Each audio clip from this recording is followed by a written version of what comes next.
যে কত কম কথায় কত ছোট করে আমরা স্যারের বিভিন্ন দিককে তুলে ধরতে পারি।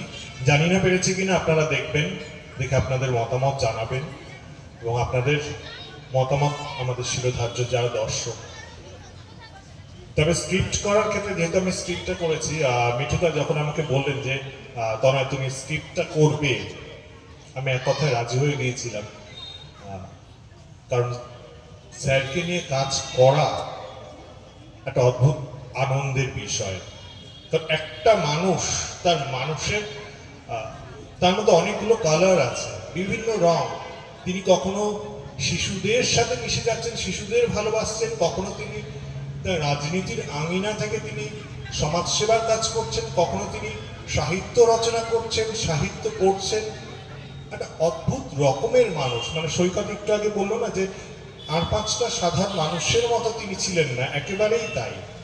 তো যতবার স্যারকে নিয়ে আলোচনা করেছি বা স্ক্রিপ্ট করেছি, কাজটা করেছি, কাজটা করতে গিয়ে বিভিন্ন মানুষ যারা স্যারের সান্নিধ্যে এসেছেন, তাদের বক্তব্যগুলো শুনেছি, তাদের গাইডগুলো শুনেছি, ততবার সমৃদ্ধ হয়েছে।